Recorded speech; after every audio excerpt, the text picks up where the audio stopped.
Hi hello नमस्ते, आप सभी का स्वागत है रूह को कपा देने वाली भूतिया कहानी में। आज की जो भूतिया कहानी है यह एकदम गांव देहात की सच्ची घटित कहानी है। सलेमपुर नाम का एक गांव है, वहां पर एक ऐसी भटकती आत्मा है जिसने पूरे गांव वालों के नाक में दम कर रखा है। प्लस उस आत्मा ने एक औरत की जिंदगी तबाह कर रखी है। ना ही उस औरत को मार रही है, ना ही उस औरत को जिंदा छोड़ रही है। वह आत्मा उस औरत को बहुत ज्यादा सता रही है। उस आत्मा को कंट्रोल करने के लिए बहुत सारे तांत्रिक आए, लेकिन वे सारे लोग फेल हो गए। उस आत्मा को किसी ने भी अपने कंट्रोल में नहीं किया। आत्मा ने बहुत भयानक तांडव मचाया एक घर परिवार के ऊपर, और उस घर की दशा को देखकर पूरे गांव वाले रो पड़ते थे। आज की जो भूतिया कहानी है यह बहुत ज्यादा खतरनाक है, तो चलिए बिना देर किए इस कहानी को स्टार्ट करते हैं। दोस्तों, सलेमपुर में एक फैमिली थी जो कि मिडिल क्लास फैमिली थी। उसमें जनार्दन नाम के एक आदमी थे, उनकी माँ और उनकी वाइफ, तीनों जन एकदम अच्छे से रह रहे थे। जनार्दन जी को 7 साल बाद एक लड़का हुआ जिसका नाम उन्होंने मदन रखा। मदन के जन्म के समय उसकी माँ का बहुत सारा ब्लड निकल चुका था, वह बहुत ज्यादा कमजोर हो गई थी और उनको शायद कोई प्रॉब्लम हो गया था, और बहुत पहले डॉक्टर वगैरह भी उतने अच्छे मिलते नहीं थे, इसीलिए उनका जो इलाज था वह ठीक से नहीं हुआ।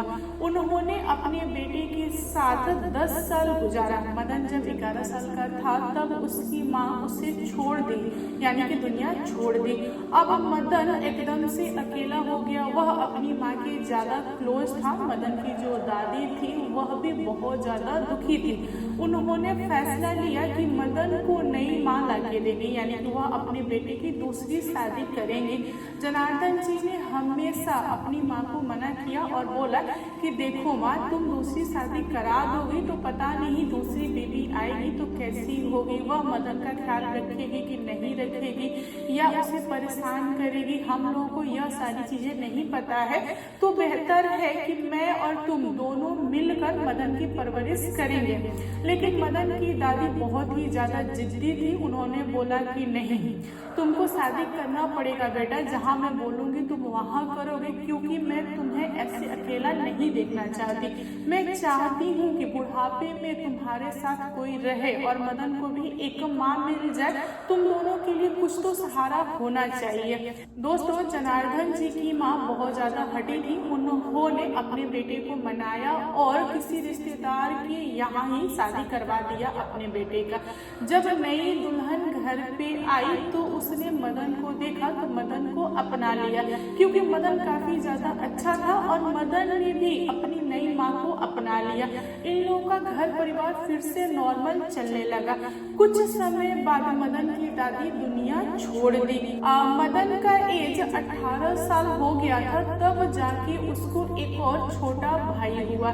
जो छोटा वाला लड़का था उसका नाम गोपाल था, और गोपाल मदन से पूरे 18 साल छोटा था, लेकिन दोनों भाई थे। मदन अपने भाई को बहुत ज्यादा मानता था। दोस्तों, पहले के समय में क्या होता था कि अगर कोई लड़का हो या लड़की हो, वे लोग 18, 19, 20 साल की हो जाते थे तो उनकी शादी हो जाती थी। मतलब बहुत कम लोग 23-24 तक रुकते थे, पहले ही शादी हो जाती थी। मदन जो था वह 20 या 21 साल का था तब उसकी शादी मतलब फिक्स हो गई, शादी हो भी गई। और उसकी बीवी जब घर पे आई तो उसने घर का जो भी माहौल था उसको एकदम चेंज कर दिया। कहने का मतलब यह है कि मदन की जो वाइफ थी वह बहुत ज्यादा झगड़ालू थी। उसको हर छोटी छोटी बात में प्रॉब्लम होती थी। उसने अपनी सौतेली माँ को नहीं अपनाया। मदन को वह हमेशा अपने कंट्रोल में रखती थी। और रहा सवाल गोपाल का, तो गोपाल 2 या 3 साल का बच्चा था। वह अपने भाभी के पास जाता था तो भाभी उससे डांट के फटकार के भगा देती थी। अब यहाँ पे गोपाल की माँ और गोपाल दोनों एक साथ रहने लगे। और रहा सवाल गोपाल के पिता का, तो उन्होंने भी कुछ ही समय में दुनिया छोड़ दिया। अब घर में बंटवारा हो गया और मदन और मदन की वाइफ एक तरफ, गोपाल और गोपाल की माँ एक तरफ। ये लोग बस ऐसे ही चल रहे थे। कुछ समय बाद मदन को एक बेटी हुई। गोपाल भी छोटा था और मदन की जो बेटी हुई थी वो भी छोटे थे, दोनों साथ में बड़े हो रहे थे। इन दोनों की एज में ज्यादा डिफरेंस नहीं था। मदन की जो बेटी थी वह शायद 1.5 साल की थी और गोपाल 4-5 साल का था, कुछ मतलब ऐसा ही था। ये दोनों साथ में बड़े हो रहे थे और जो मदन था वह हमेशा कोलकाता रहता था। कोलकाता में किसी फैक्ट्री में वह काम करता था। वह कभी कभार घर आता था और यहाँ पे मदन की जो वाइफ थी वह हमेशा राज करती थी। वह किसी से डरती नहीं थी, हमेशा गोपाल को और गोपाल की माँ को डरा के रहती थी। मतलब जो अच्छा वाला मकान था उसमें वह खुद रहती थी और हमेशा बोलती थी कि यह सारा चीज मेरे ससुर का बनाया हुआ है, इस पे मेरा हक है क्योंकि मेरे ससुर की पहली बीवी के हम बहू है, इसीलिए सारी प्रॉपर्टी पे मेरा हक है। और रहा सवाल गोपाल तुम्हारा और तुम्हारी माँ का, तो तुम दोनों झोपड़ी में रहोगे क्योंकि तुम लोग का कुछ भी नहीं है। और सच में गोपाल और गोपाल की माँ को झोपड़ी में रहना पड़ा। यहाँ पे गोपाल की माँ कुछ भी नहीं बोलती थी, वह एकदम शांत रहती थी क्योंकि वह स्टार्टिंग से शांत थी। वह चाहती थी कि सब कुछ नॉर्मल हो जाए। और रहा सवाल गांव समाज का, तो गांव समाज भी कुछ नहीं बोलता था क्योंकि वे लोग बोलते थे कि आपके घरेलू मैटर है तो आप लोग आपस में ही समझो।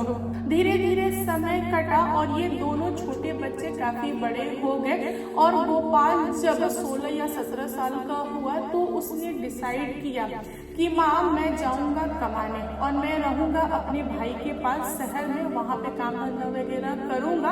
और रहा सवाल घर का, तो तुम घर पे रहो माँ, तुम घर पे रहो, मैं कमा के जब लौटूंगा तो बहुत सारा पैसा लाऊंगा और हम लोग भी एक अच्छे मकान बनाएंगे और उस मकान में रहेंगे। यहाँ पे गोपाल बचपन से ही अकेला रहा था, इसीलिए उसका भी मन था कि अच्छा कमाऊं, अच्छा घर रहे जिसमें मैं और माँ आराम से रहे, हमारी भी लाइफ बढ़िया निकले, सुखी निकले।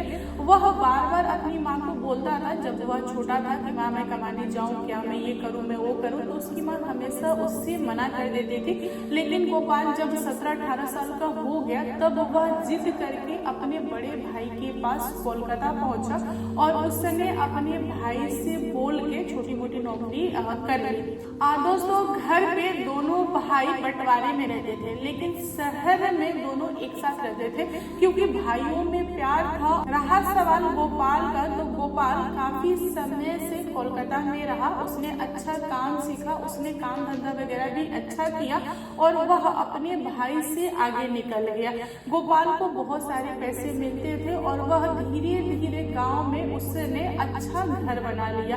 यह देखते से रेखा जो थी ना उसको बहुत ज्यादा मिर्ची लगती थी, हमेशा चाय चाय करती थी और अपने पति को बोलती थी। और गोपाल को देखो वह बहुत कम एज का है, उसने अच्छा घर बना लिया, ऐसा वैसा मतलब बहुत ज्यादा तुलना करती थी। और जो गोपाल की भतीजी थी मदन की बेटी, वह भी धीरे धीरे बड़ी हो रही थी शादी के लायक, वह लड़की भी हूबहू अपने माँ जैसी हो रही थी। दोस्तों गोपाल घर बनाने के बाद से वह फिर चला गया बाहर कमाने के लिए और गोपाल की जो माँ थी वह सोच रही थी कि इस बार बेटा आएगा तो उसकी मैं शादी करा दूंगी किसी अच्छी लड़की से।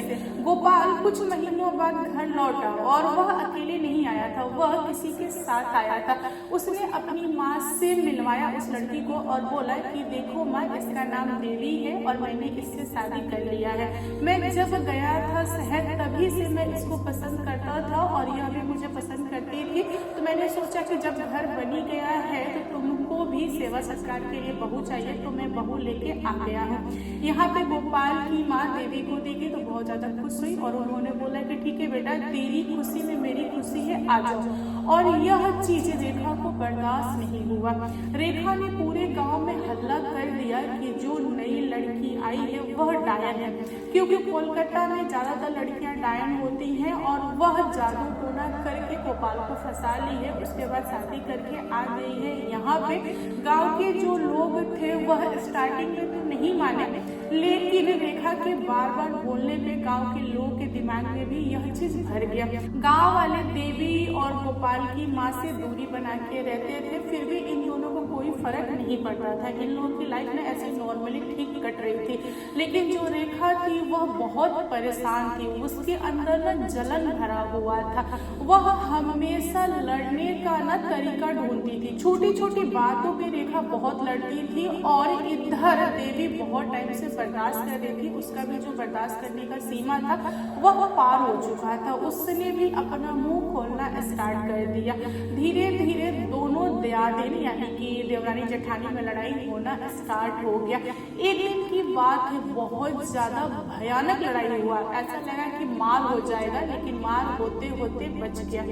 दोस्तों, जब आधी रात हुआ तब रेखा को एक आइडिया आया। उसने सोचा कि गोपाल ने इतना अच्छा घर बनाया है, इतनी सारी उसकी प्रॉपर्टी है, तो क्यों ना उसको मैं हथिया लूं। इसीलिए उसने क्या किया कि लालटेन उठाया और जो गोपाल के घर के सामने जो अनाज रखा हुआ था उसमें उसने लालटेन फेंक दिया। जो अनाज था वह धू धू करके जलने लगा। जब लोगों को पता चला कि आग लगी है तब तक बहुत देर हो चुकी थी। वह अनाज की आग सामने वाले मतलब जो घर था उसमें पकड़ लिया। अब हुआ क्या, उस घर में गोपाल की माँ सो रही थी और वह भी आग के लपेट में आ गई और उन्होंने भी दुनिया छोड़ दिया। लकीली जो देवी थी वह बाथरूम के लिए बाहर निकली हुई थी। मतलब पहले क्या होता था कि जितनी भी घर की औरतें थी वह सुबह शाम बाथरूम के लिए बाहर जाया करती थी और उस रात देवी का पेट खराब था, इसीलिए उसको 2-3 बार बाथरूम के लिए बाहर जाना पड़ा। तो वह अकेले उठ के बाथरूम के लिए बाहर जा रही थी, लेकिन बहुत दूर नहीं गई थी। वह थोड़ी ही दूरी पे गई थी, यानी अपने घर के पीछे वाले खेत में गई थी। जब देवी ने देखा कि आग लगी हुई है तो वह उधर से दौड़ के आ रही थी। जब देवी आग की तरफ भागने लगी आग को बुझाने के लिए, तब उसने पाया कि उसकी जो जेठानी थी और जेठानी की बेटी वह दोनों लोग मुंह ढके हुए भाग रहे थे अपने घर। अब यहाँ पे हुआ क्या, रेखा और देवी आमने सामने आ गए। रेखा को समझ में आ गया कि देवी देख चुकी है तो वह गांव वालों को बता देगी, इसीलिए रेखा देवी को पकड़ ली और रेखा की बेटी दोनों लोगों ने देवी को आग में ढकेल दिया। यहाँ पे देवी चिल्ला रही थी और गांव वाले भी जग गए थे। गांव वाले भी पानी वानी लेके दौड़े आग को बुझाने के लिए। तब तक आग बहुत ज्यादा भयानक हो गया था और आग ने देवी को और देवी की सासू माँ दोनों को अपने में लपेट लिया और ये दोनों लोग दुनिया छोड़ दिए। गांव वाले जो थे वे लोग बहुत मेहनत किए और उन लोगों ने आगे चल के आग पे काबू पा लिया और लोगों को पता चल गया कि दोनों सास बहू दुनिया छोड़ दिए हैं। और लोगों को पता ही नहीं चला कि आग कैसे लगी। और रेखा इतनी ज्यादा लड़ाकन थी कि उसके ऊपर कोई भी फिंगर नहीं उठा सकता था। फिंगर कोई कैसे उठाएगा, उसके लिए साबुत होना जरूरी है, लेकिन किसी के पास कोई भी साबुत नहीं था, इसीलिए बात यहीं पे दब गई। दोस्तों, गांव वालों को लगा कि यह बात यहीं पे खत्म हो गई, लेकिन यहाँ पे यह बात खत्म नहीं हुई। इसके आगे भी बहुत कुछ खिंचा। जैसे कि कुछ महीनों बाद जब गोपाल घर लौटा तो उसको पता चला कि उसकी माँ और बीवी दोनों दुनिया छोड़ दिए हैं। तो गोपाल बहुत ज्यादा रोया और उसके बाद जो भी सामान वह घर लेके आया था वह अपने सामान के साथ लौट गया। गोपाल कहाँ गया किसी को कुछ भी नहीं पता। वह लौटकर अपने भाई के पास कोलकाता भी नहीं गया।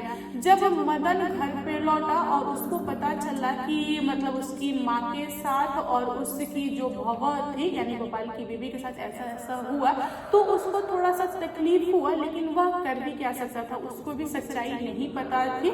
मतलब यहाँ पे सारे लोगों के हिसाब से सब कुछ नॉर्मल हो गया था। लेकिन कुछ महीनों बाद बहुत बड़ा हादसा हुआ। पता है किसके साथ हुआ? जो रेखा थी उसके ऊपर कोई आत्मा आ गई। अब वह हर रोज खेलने लगती थी। पहले तो लोग नहीं समझते थे कि रेखा का ऐसा व्यवहार कैसे हो गया, लेकिन धीरे धीरे जब वह बकना स्टार्ट की तब अड़ोस पड़ोस को लग गया कि इसके ऊपर आत्मा आ रहा है। लोगों ने क्या किया कि तांत्रिक को बुलवाया और रेखा को दिखवाया।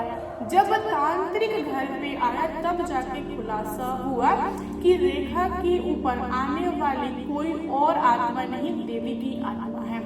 दोस्तों, देवी की जो आत्मा थी वह रेखा को हमेशा पकड़ लेती थी। जब रेखा को छोड़ती थी तब रेखा की बेटी को पकड़ लेती थी।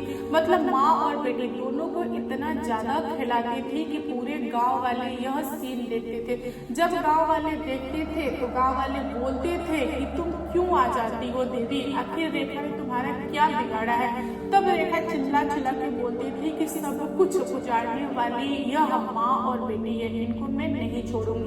गांव वाले बहुत सारे तांत्रिक को बुलाते भी थे क्योंकि जो मदन था वह बाहर रहता था, इसीलिए मदन को नहीं पता कि घर में क्या हो रहा है। और पहले फोन भी नहीं था, इसीलिए अड़ोस पड़ोस और गांव वाले तांत्रिक बुला के दिखाते थे। जब तांत्रिक घर पे आता था तब वह चुड़ैल भाग जाती थी, यानी कि देवी की आत्मा भाग जाती थी। लेकिन जब तांत्रिक चला जाता था फिर वह आके पकड़ लेती थी। बहुत सारे तांत्रिक ने इन माँ बेटी को ताबीज वगैरह दिया, फिर भी उसका कोई असर नहीं।